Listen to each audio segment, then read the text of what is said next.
ছাত্র, শ্রমিক এবং জনগণের অভ্যুত্থানের মাধ্যমে যেটা আকাঙ্ক্ষা সৃষ্টি হয়েছে, নতুন বাংলাদেশ গড়া। এই নতুন বাংলাদেশ হবে না যদি শ্রমিকদের অবস্থা পুরনো বাংলাদেশের মধ্যে থেকে যায়।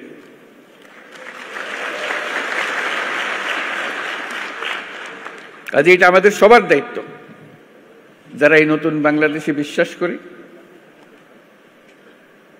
যারা এই নতুন বাংলাদেশ গড়ার জন্য প্রাণ দিয়েছে,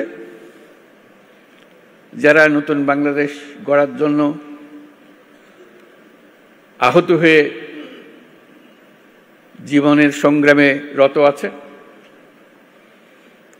আর যারা তাদের প্রতি সমর্থন দিয়েছে।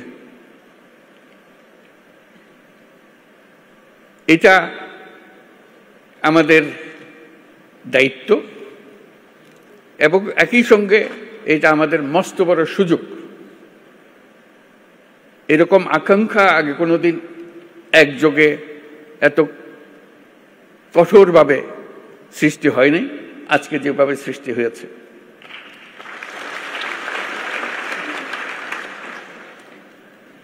শ্রম সংস্কার কমিশনের চেয়ারম্যান সাহেব খুব সুন্দর করে আমাদের যত আকাঙ্ক্ষা নতুন বাংলাদেশের শ্রমিকদের কি হবে সেগুলো তুলে ধরেছেন তাদের কমিশনের রিপোর্টে, এবং সেটা উনি ভালো করে বুঝিয়ে দিয়েছেন। এটা শুধু শ্রমিকদের পক্ষ থেকে বলার কথা না,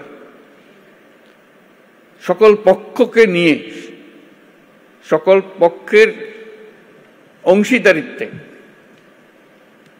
এই কমিশনের রিপোর্ট রচনা হয়েছে।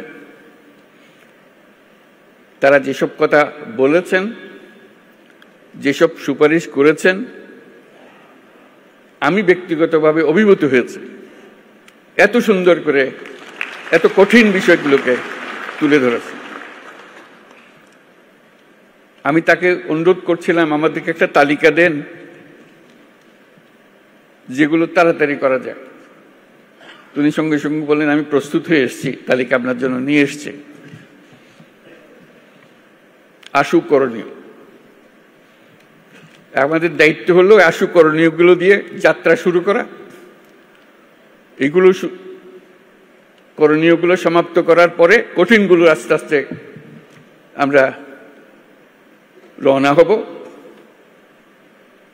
কিন্তু এটা বাস্তবায়ন না করে জাতির কোনো গত্যন্তর নাই। এই নতুন বাংলাদেশ গড়তে হলে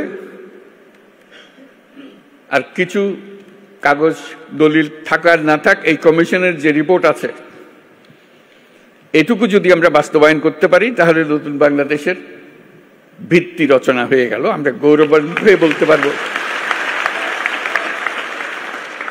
আমরা সেই পথেই যাত্রা করেছি এবং সেই পথে চলা আমরা অব্যাহত রাখব। আজকে ভালো লাগলো সবার কথা শুনে, সবার সঙ্গে দেখা করে। আমাদেরকে